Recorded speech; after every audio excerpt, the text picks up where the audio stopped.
Good evening all, and welcome. Before the video begins, you need to know that this month I am hosting a mega giveaway. So listen up to hear how it works. There are 8 surprise mystery boxes up for grabs. A new box will become available every 3 days. And to enter, all you need to do is to leave a like, a comment, press the little bell icon and be subscribed to Mortis Media. However, there is a catch. You have to have left a like and a comment on each video that came out in those 3 days in order for your entries to count. Today is day 1 for the 3rd box, so be sure to tune in tomorrow and the next day for your chance to win. There are also going to be a handful of consolation prizes available to those of you who didn't win the box, and will only be eligible for those of you who commented and liked every video in May. The winner of box 2 has been selected, so be sure to listen up to the end of the video for the reveal. Is it you? Best of luck everyone, but for now it's time to get comfortable and let the darkness take control. So, I'm from a small island in the North Atlantic, which is just off Nova Scotia. My father, uncles, and grandfathers are all fishermen. So, as you can imagine, I was practically raised on the ocean. We had a crew of 5, including myself and the captain, who happened to be my dad. At any rate, I was maybe 15 to 16 at the time, but always worked aboard the boat during my summer vacation to try and earn some extra cash. It wasn't cruise share or anything, but it was good money for someone who was still in high school. Anyway, me being the youngest and newest and captain's son, I always seemed to get the shitty jobs. And one of them was what many would call the graveyard shift. Because on the way in, after a long day of fishing, we would clean up the deck, the cook would make supper, and we would eat and then take turns being on watch on the way in. It's not super complicated. You have autopilot, GPS navigation, and radar. So at the heart of it, I had to use the autopilot to follow the line on the GPS and keep an eye on the radar to make sure we weren't going to hit anything. Now, imagine this. It's night. You have a full belly. Everyone but you is in their bunk getting some sleep. And you've just finished a hard day of manual labor. You're sitting in a nice, comfy captain's chair. The ocean is rocking the boat nice and gently, and have a bus heater warming you up. Yeah, I lasted about 3 minutes before I fell asleep. Well, I don't know if all radars have this, but the one we had an alarm on it that if anything within X miles appeared, it would beep. It was set to 4 miles, but funnily enough, that's not what woke me. See, it had to be around 3 AM, and all of a sudden, I hear whoop. I open my eyes and I see lights, but not normal lights, like lots of little lights down low close to the water, and some larger brighter ones up top. And not everywhere, just in front of me.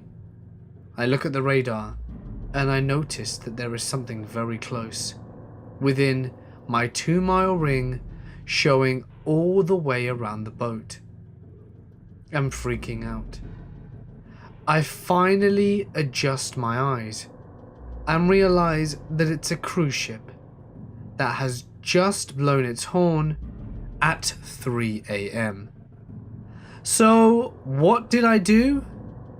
15-year-old me decides to play it cool, like I meant to go this close to the cruise ship. I reach up and gently crank the autopilot towards the stern of the cruise ship, thinking to myself, yeah, I got away with this. No harm, no foul. Famous last words, because that's when all hell broke loose. Well, maybe not hell, but 4 grown men woken from being practically thrown out of their bunks as we crossed the wake of the cruise ship. Yeah, good times. My dad stumbles up from his bunk, looks at me, looks at the ship, looks at me again, and tells me to go get some sleep. Even in the dark, I could tell that he was giving me that look that all parents give their kids when they've done something stupid.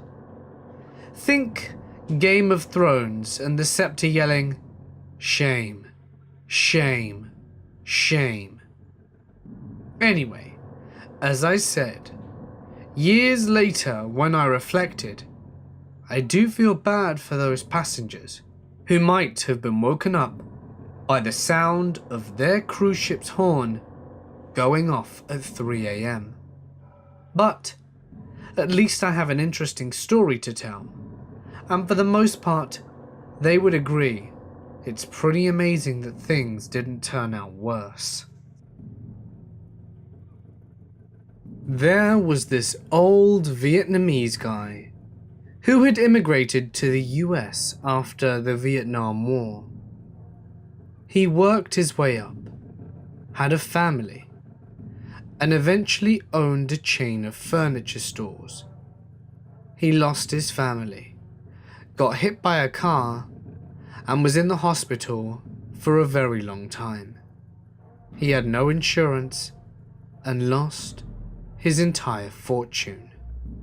All he had left was a small sailing boat, about 26 feet or so, that he then moved onto.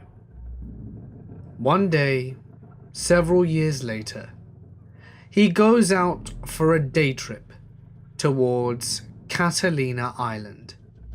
No gas for the engine, no radio, no GPS, no flares, no nothing. Just like normal.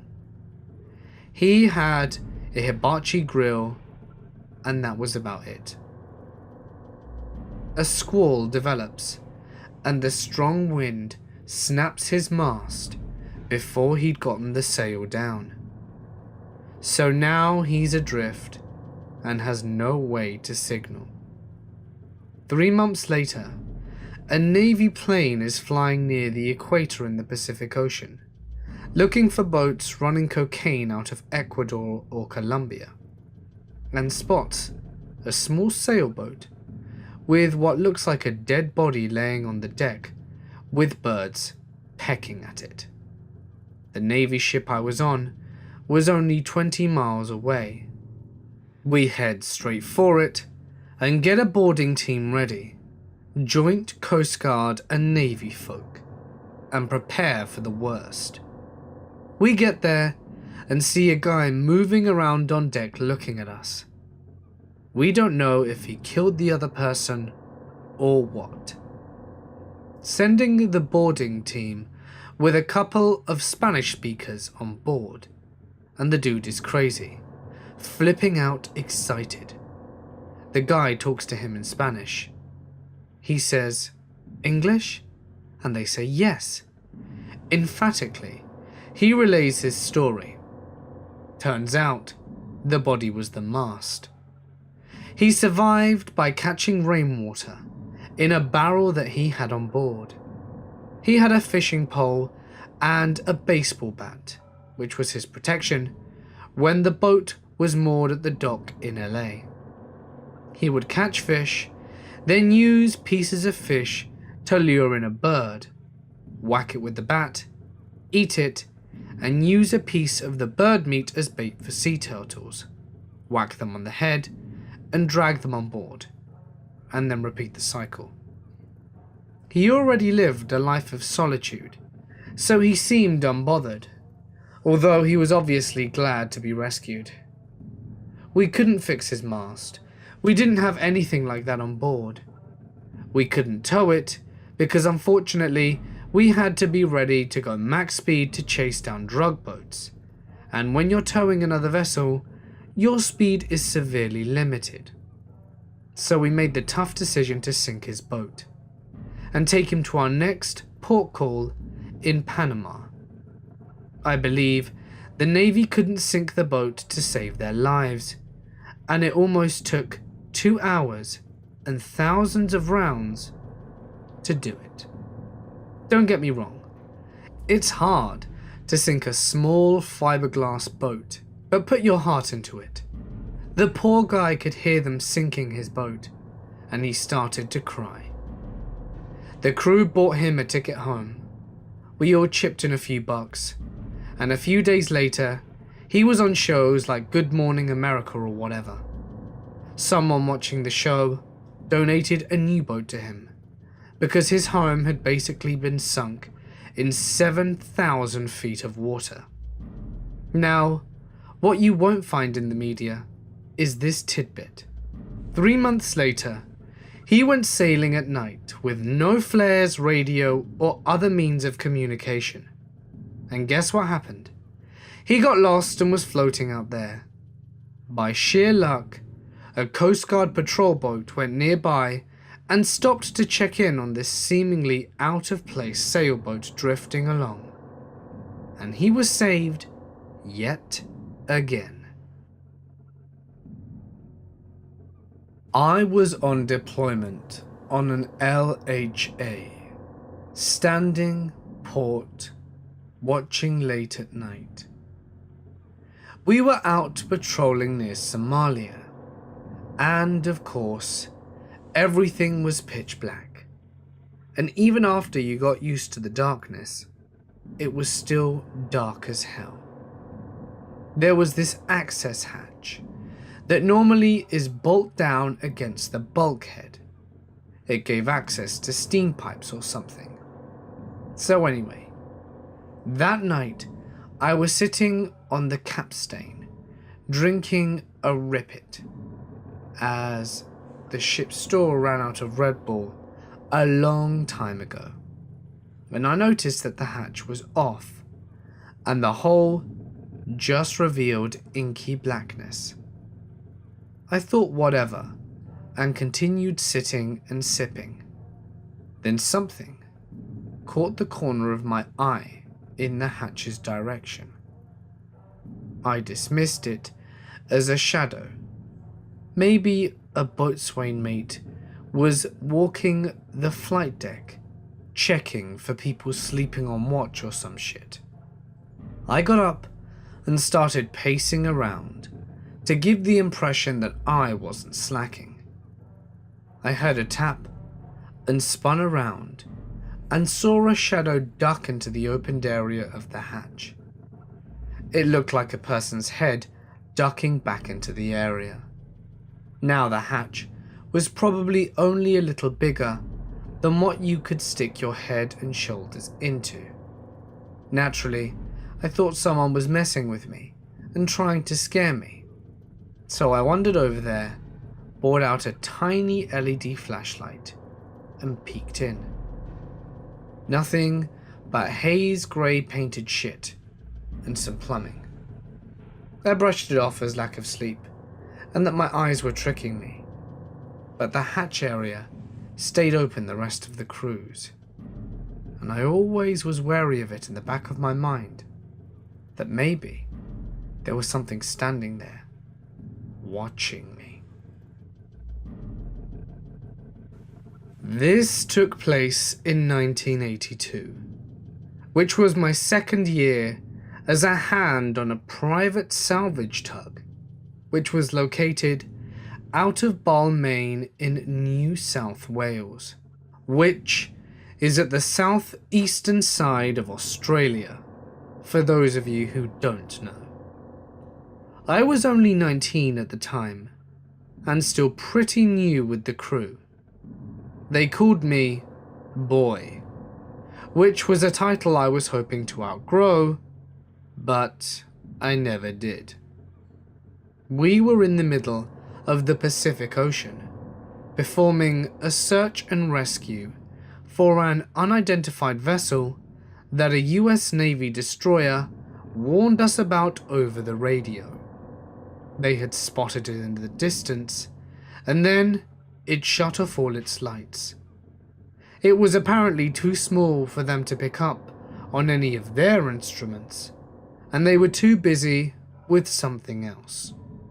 So the call went out, and we were in the area within a couple of hours looking for the ship, hoping we'd either be able to lend assistance or maybe find some salvage. We had been out there almost the entire night, trying to establish radio contact with the unidentified vessel, but it never called back. Either they didn't want to talk, or were out of range by now. Or there is the possibility that the Navy boy who spotted the ship was mistaken. The moon was full and high in the sky when I was standing on the side of the boat fixing a line, when I saw the horizon line swell.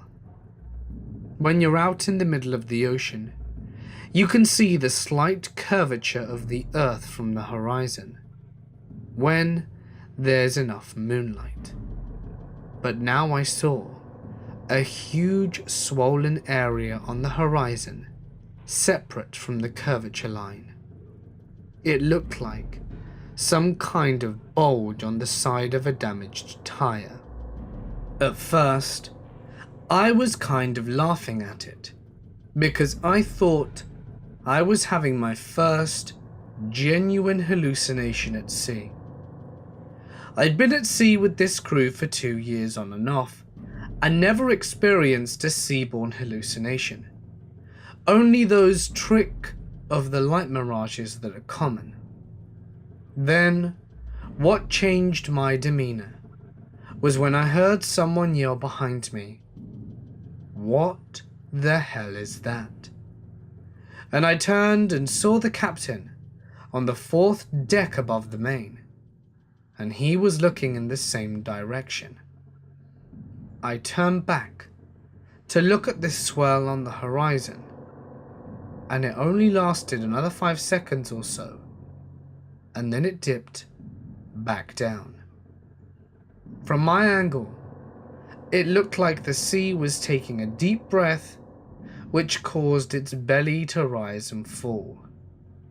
That is a bit over-personified, but it makes sense. We radioed to nearby vessels, and no one saw anything strange. But we really didn't know how to explain it either. When we got back to port, we tried to explain everything that next evening with the local authorities, but they basically just dismissed it. We did discuss the issue with an engineer the captain knew, and he said it was probably a sunken vessel, rising to the top upside down, and we couldn't see it because it was dark. I don't know how a vessel suddenly decides to go buoyant for no reason and then sink again, but that's what he said.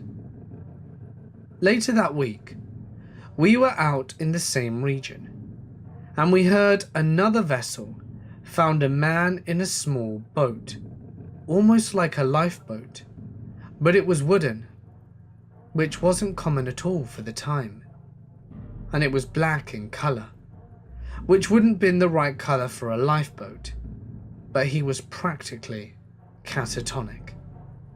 He wasn't speaking to anyone, and looked like he had been out there for a short while, and he appeared to be Asian, and based on the colour of the boat, was probably a drug smuggler or something to that effect. They're the only ones who would have a small black boat on a larger vessel like that, likely used for transporting product from one vessel to another on the water without being spotted.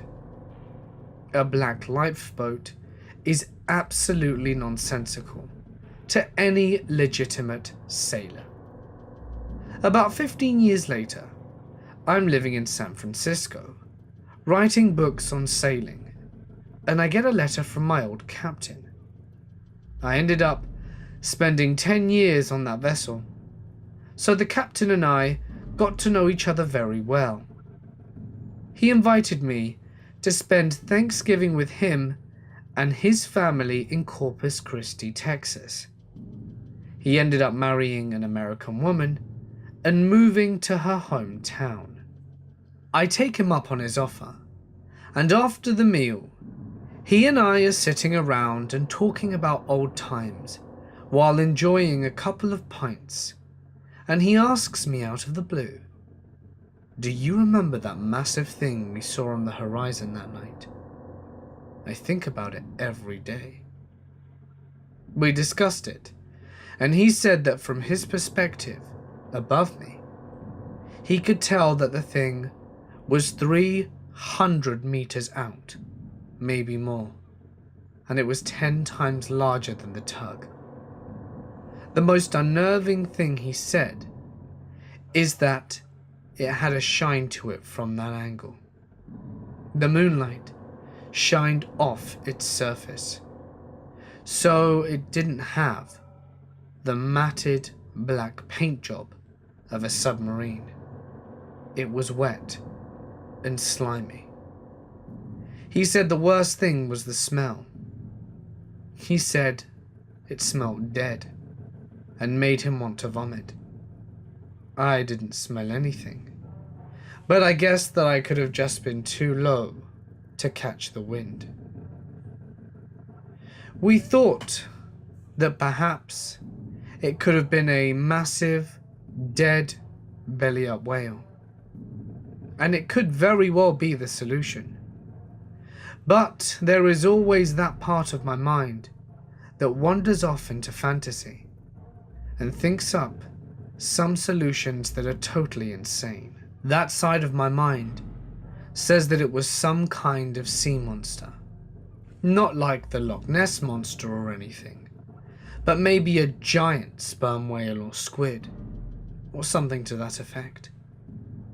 And that is what sunk the smuggling vessel that we were looking for earlier.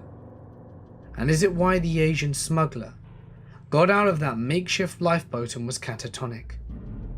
He saw something in his mind that he couldn't explain, and he went mad. Or maybe it was Cthulhu. When I was 13, my auntie and uncle used to have a seasonal campsite at a smallish lake about 3 hours away from our town. It was nothing fancy, but it was a cheap summer vacation spot, and my whole family used to go up there a lot.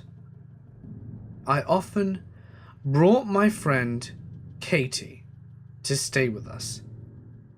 I am a lonely arse only child and valued her company. Since the campground was so small, especially the seasonal sites, it really felt like home. We knew many people at the lake by name, and they knew us too. Most of the camping ground staff had grown accustomed to Katie and I riding our bikes, eating ice cream, and terrorizing the frogs down by the water, and they were all very friendly to us. Like I said, it felt like home. It's also probably worth mentioning that both Katie and I grew up in a very small Canadian town, one where everyone waves at you when you drive by on the street. No one locks their doors, and everyone is your friend. One day, we were down by the water around sunset. We were sitting on the dock, dipping our toes into the water and just about to head back to our campsite for supper. We were spent from a day of roasting in the sun, biking, and catching frogs, when all of a sudden, a disheveled man, maybe 40 or 50 years old, approached the docks behind us, and being the friendly young rural girls we were, we both waved hello and exchanged some pleasantries with him. He continued to approach us, chatting politely about the weather and other small talky type shit. He was wearing a stained beer t-shirt, one of those that you used to get for free in a box of beer in the early 2000s, and dirty jeans. He had straggly greasy hair and was missing a tooth.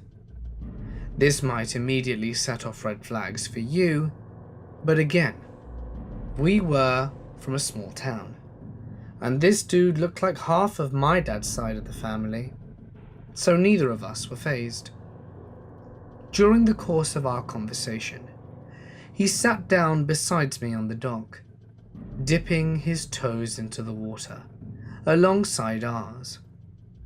He continued to chat to us, asking about what we had been doing that day, where our campsite was, who our parents were, all that kind of shit. He said that he knew my parents and that they were friends.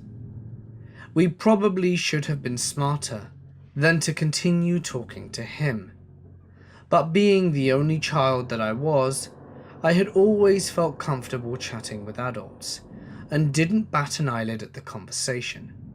Plus, he knew my parents. What could possibly go wrong? Eventually, he started asking us about boating, a fancy one, with a gold glittery finish, and asked if we liked it. We did, and he told us that that was his boat, and that it was the fastest and coolest boat on the lake, and asked us if we had ever been to the secret islands of the lake. We said no, and I remember thinking how odd this was, as the lake was truly not that large nor impressive, so a secret island seemed strange and extremely enticing. He told us he owned one of the islands and that it was named Zeke. He asked us if we would like to go to Zeke with him. We hesitated slightly, but ultimately wanted to go for a boat ride. By now, the sun was nothing but an orange glow slipping into the horizon. We were standing on the boat, and the man was preparing to depart, apparently, when my uncle comes running down the hill. He honked the horn and yelled at us to get our asses in the truck. We were supposed to be home by dark, and we were in the shit. He threw our bikes in the box, and we got into the truck. My uncle quizzically asked us who the man was, and we told him he was some guy who knew our parents. We told him he was going to take us to a secret island in his cool boat, and then Katie pointed out the boat to my uncle. He told us that the boat belonged to Phil, the owner of the convenience store at the lake. He then began to lecture us about why agreeing to go on a boat ride with a perfect stranger was not a good idea. He confirmed my suspicion that there were no islands on the small lake. We both began to feel kind of freaked out, which only contributed when we told my parents about the man, and they were sure they didn't know him. My mum lectured the shit out of us and told us that he probably wanted to wear our skin like a mask. Chief had served on no less than 4 different destroyers during World War II. Of those, he had 3 of them sunk from under him. He told some rather amusing tales, but they were also ones that were unnerving to listen to. One of his more unnerving stories came from some time during the Vietnam War. Chief recounted how during one patrol, his ship's radar picked up a large blip in the distance that seemed to be closing in on his ship. It was just outside the limit of control, meaning the point where you're not supposed to go around a carrier. So, the destroyer he was on dispatched to investigate. They tried radioing the ship numerous times, but were given no response. Fearing the worst, the captain ordered the battle stations and closed on the apparent enemy ship. As they neared it, the watch officer noticed that the ship looked dead in the water and might be having some radio problems. So they moved closer to investigate. As they neared, Chief noticed that the ship looked to be one of the old Japanese Maru types, or freighter, and was listing slightly to the port. The ship was heavily rusted and looked to have been not maintained in years. As they approach, they call out the ship, but were given no response. The captain ordered some crew to board, and upon doing so, found it to be abandoned. The ship looked, as Chief put it, almost pristine inside. Everything was still in place, though it was apparent the crew had abandoned the ship in a hurry. They were unable to access the holds, but finding that the ship was derelict, the captain opted to put a few rounds into it to prevent it from becoming a shipping hazard. As the ship sank, Chief noticed that there was a strange feeling that came over the crew. He described it as being a very heavy feeling, like the air had suddenly gotten thicker. For the remainder of the cruise, the ship Chief was on experienced a number of unexplained problems, which would eventually cause them to end their cruise early and return for repairs. Chief said that he always believed the ship had been a true ghost ship, so to speak, and their sinking of it had angered the crew that once lived aboard her. He also said that while he couldn't be certain, it seemed to him she had been attacked by air during the Second World War. The crew abandoned her and left to drift for some 15 years before being stumbled upon by his ship. I used to spend my summers on my grandfather's commercial fishing boat when he had my brother and I with me in the summer.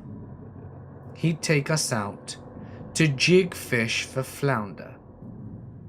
My grandfather was an ex-Navy man. He served in World War II and lived a pretty rough life. He moved with a stoop and a slow gait, and I remember thinking he was aging pretty hard for a man in his early 60s. He had a favorite fishing spot that he would take us to, which he referred to as the Bell. It was a big hole in the ocean floor, about an hour northeast of PEI, which went further than his sonar could plumb, and it routinely had great fishing. Jig lines are weird things. They're not regular fishing lines. They're unbaited lines that are covered in a couple of dozen barbed hooks in the last 10 feet. So, you drop the line down into the ocean a couple of 100 feet and give them the occasional jig or tug. When the school of flounders were thick, you could snare 5 or 6 flounder on a line that way. In any case, my brother could feel that there was resistance on his line, and he started pulling it up. He got the line up and out of the water till he got to the part of the hook. And on the other end of the line was this mass of yellow and white flesh about the size of a loaf of bread. My brother looked over at me. I had no clue what it was, and I called my grandfather's attention over, asking, "Hey Grandpa, what's this?" At that point, the mass of flesh flexed a few times and started climbing up the last 6 feet of the line towards my brother's outstretched hand. It had a sanguine movement and super dangerous looking as it quickly reached his hand. My grandfather, who I never saw move faster than a shuffle, sprung out across the deck with a 12-inch gutting knife and hacked the line so hard the knife was embedded in the railing of the boat. They stood there, staring down as the line and its reaching passenger dropped back into the ocean and looked up at us and simply said, "We don't want that in the boat with us." I'll be damned to this day if I knew what it was, but I'm certain I didn't want to see what it did should it have reached my brother's arm or got onto the boat. I was fishing a 17-foot Mohawk canoe off the main bridge in Tootsieville, Florida, about 2000. My kids were small. It's teeming with fish in that area, and I headed for a trough that NASA cut out to build the fuel railroad system out to the launch area. It holds black drum, as well as other tasties. I have a trolling motor on the side of the canoe, and I head for my spot down the shoreline. Over to my left, just as I arrive at the south end of the trough, I see a pod of manatee in the water, about 75 yards away. I have a little camera stowed away and decide to get some close-up pictures for the kids. I turn west to the middle of the lagoon area and head over shallow water and grass bed with my trolling motor turned to 5, top speed. I notice it appeared very shallow immediately ahead of me, and I cut the motor down to 0. That's the last thing I remember, before hearing the loudest noise that came from all around me. Water exploded around and under my 75-pound canoe with a 150-pound me in on the back. The front of my canoe went up at over a 45-degree angle, and the rear of my canoe, with me in it, came off the surface of the water some amount, such as my battery came off the floor. In the front of my canoe, all my tackle and such was launched into the air. I remember seeing a single large pinfish arching over the whole mess as I gripped the gunnels. It's not obvious what happened to me for a minute. I was so afraid and so vulnerable and unsure if it would happen again. I reattached things back to my trolling motor and went back to the shoreline where the railroad passed, and got out and tried to piece my equipment back together and my experience. The pod of roughly 21 manatees had come into the lagoon, and, as it turns out, they have a similar danger signal to beavers. They slap the surface of the water. When many of them do it, and it's in 2 feet of water, they're really frightened by my entry into the area. It can almost violate the laws of bowel physics. Trust me, I know. I was active duty US Navy for 9 years and did 3 deployments to Iraq. I was on my deployment in 2005 to the Mid-East Gulf of Oman and was the ship USS Ogden LPD-5, responsible to protect the 2 oil platforms from Iraq. We were just sitting between these 2 platforms. A little about these, ABOT and KO-80. The platforms were oil pump stations to fill tankers from a pipeline to the water.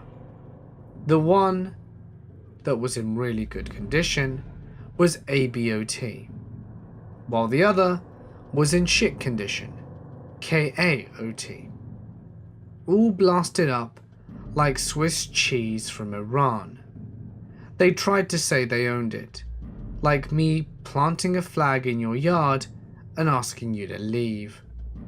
So anyway, I was out for a smoke, and then all of a sudden, a big boom. I take a look at KAOT, and there is the thickest black smoke blocking out the sun, worse than I'd ever seen. The alarms go off, so I run to my place.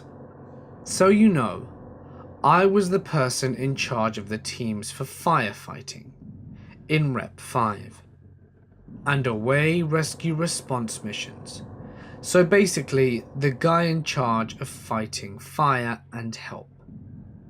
We finally get a clue of what is going on, and it's an accident over there.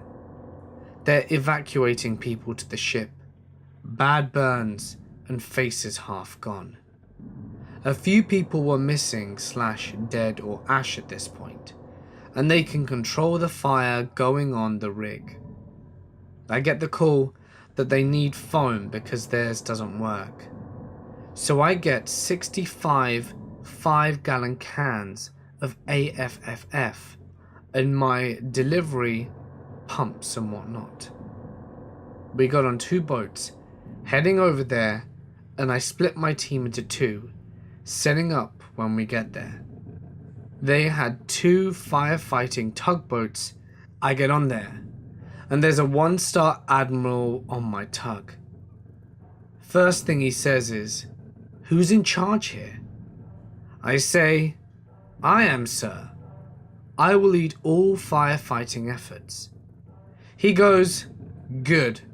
I don't know what the hell I'm doing. You're in charge. Just tell me what you need. Where do you want things?"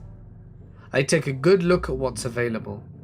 2 firefighting tugs, 12 small boats, and 1 Coast Guard cutter nearby.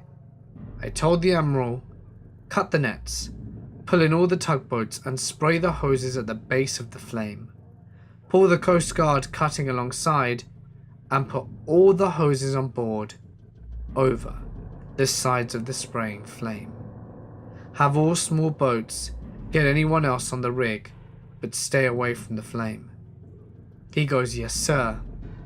I was shitting a brick at that, and this dude is listening to me, and I got this shit. I have to say, one of the most favorite parts of my time in that Navy. I took charge, and 4 hours later, I got the blaze under control and put it out. I have to say, I think about that sometimes. Crazy shit.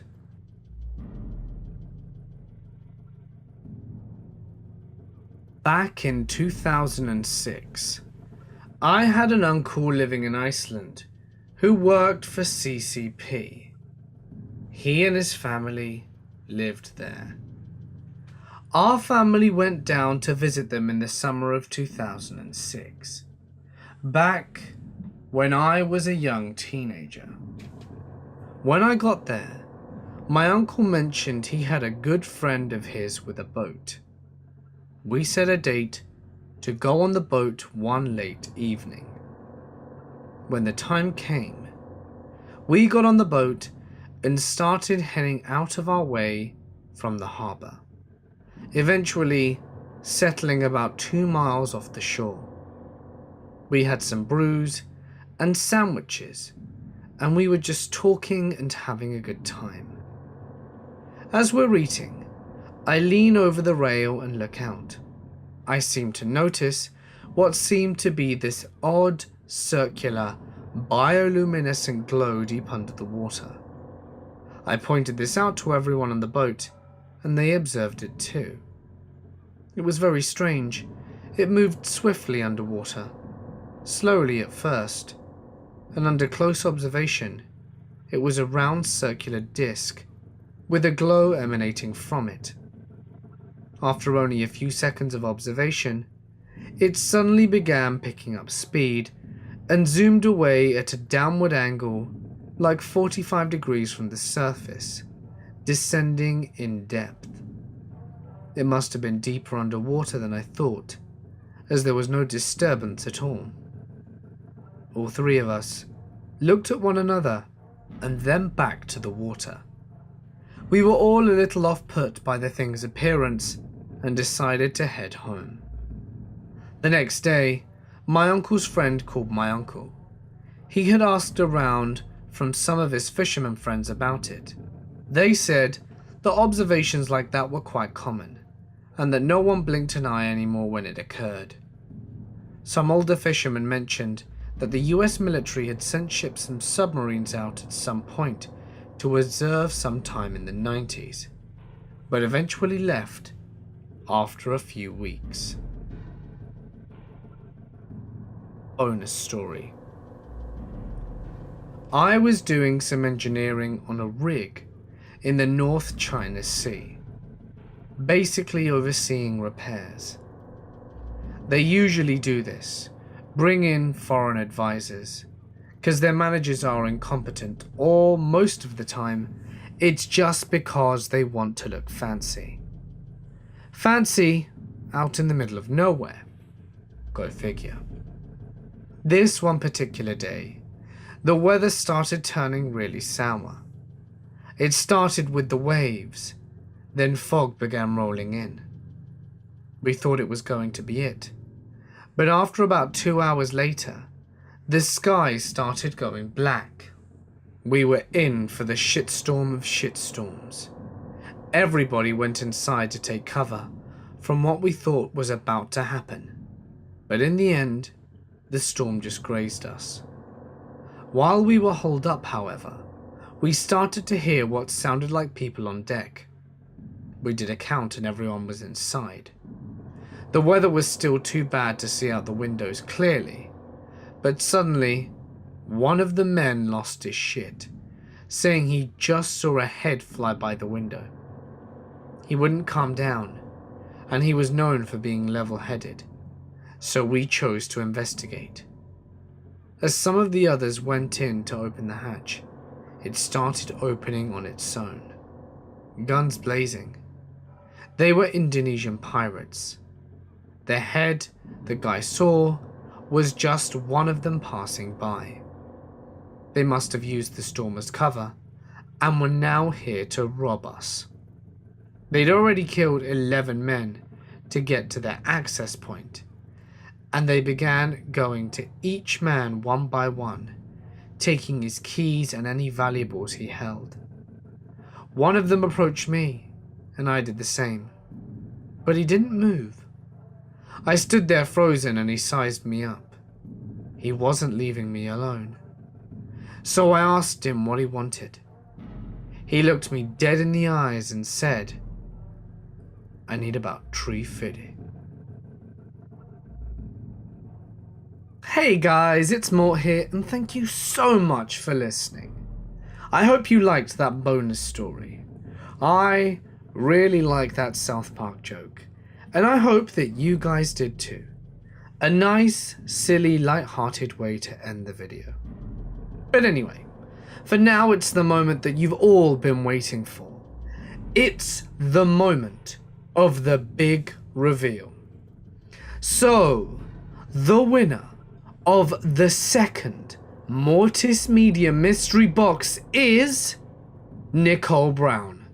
Congratulations, Nicole. Be sure to send me an email ASAP to confirm everything. My email can be found in the description. Well done. Make sure that you don't forget to drop that like and subscribe, and leave a comment to make sure you have your entry ready for the competition, and to be up to date with everything I post. Today was the first day of Box 3. Best of luck.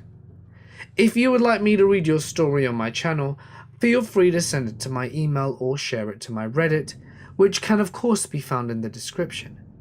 Just please make sure to include as much paragraphing and punctuation and description as possible, as that will maximize the chances of your story being read. But anyway, for now guys, I am going to sign off.